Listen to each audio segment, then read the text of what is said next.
চলছে শীতকাল। এই শীতকালে বর্তমান নীলফামারী জেলার ডোমার উপজেলার অবস্থান। আপনি জানেন যে আজ নীলফামারী জেলায় সবচেয়ে বেশি শীত পড়েছে, 12 ডিগ্রি সেলসিয়াস সর্বনিম্ন।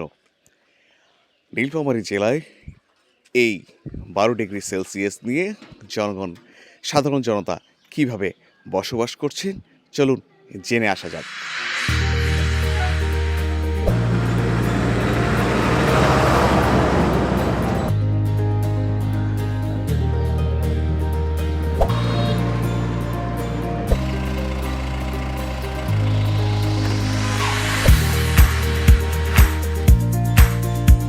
এই শীতে ঘর থেকে বের হয়েছেন কেন?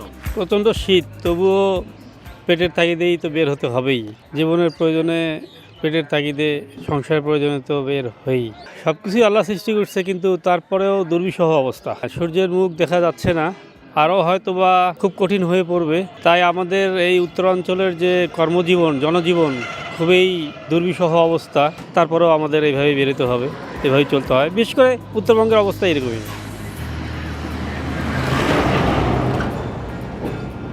শীতকাল কেমন চলছে? শীতকাল তো এখন মানে কঠিন সময় পার করতেছি। আমাদের এখানে যেহেতু ভারত কাছে, হিমালয় পর্বত আমরা যতটুকু জানি, এই যার কারণে আমাদের এইখানের শীতটা অন্য অন্য জায়গার থেকেই মনে হয় বেশি।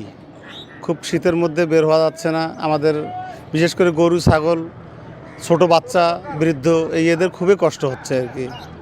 তো সব আল্লাহর ইচ্ছা, আল্লাহ যে হালে রাখে আলহামদুলিল্লাহ চলছে। আমাদের ব্যবসা আছে, একটু টুকিটাকি চলছে এইভাবে। যারা মানে খেতে খামারে কাজ করে তাদের খুব কষ্ট হচ্ছে।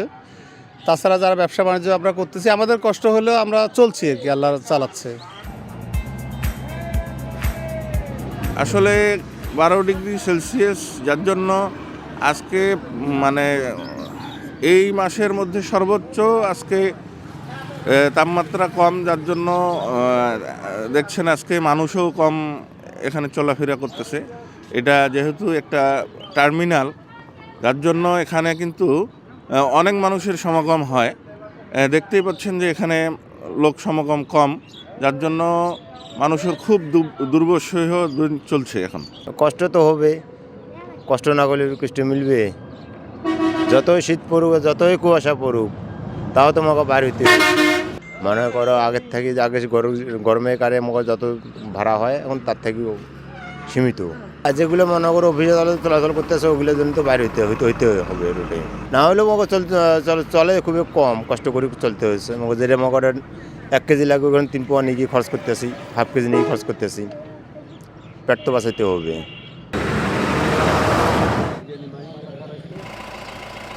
নীলফামারী জেলার ডোমার উপজেলার মানুষ 12 ডিগ্রি সেলসিয়াসে কিভাবে বসবাস করছে তার জীবনধারা আপনাদের কাছে তুলে ধরেছি। এই ছিল নীলফামারী জেলার সর্বনিম্ন তাপমাত্রার আজকের আপডেট। পরবর্তী আপডেট পেতে সাথেই থাকুন। এই মুহূর্তে বিদায় নিচ্ছি। Sujan Hasan, news flash 71।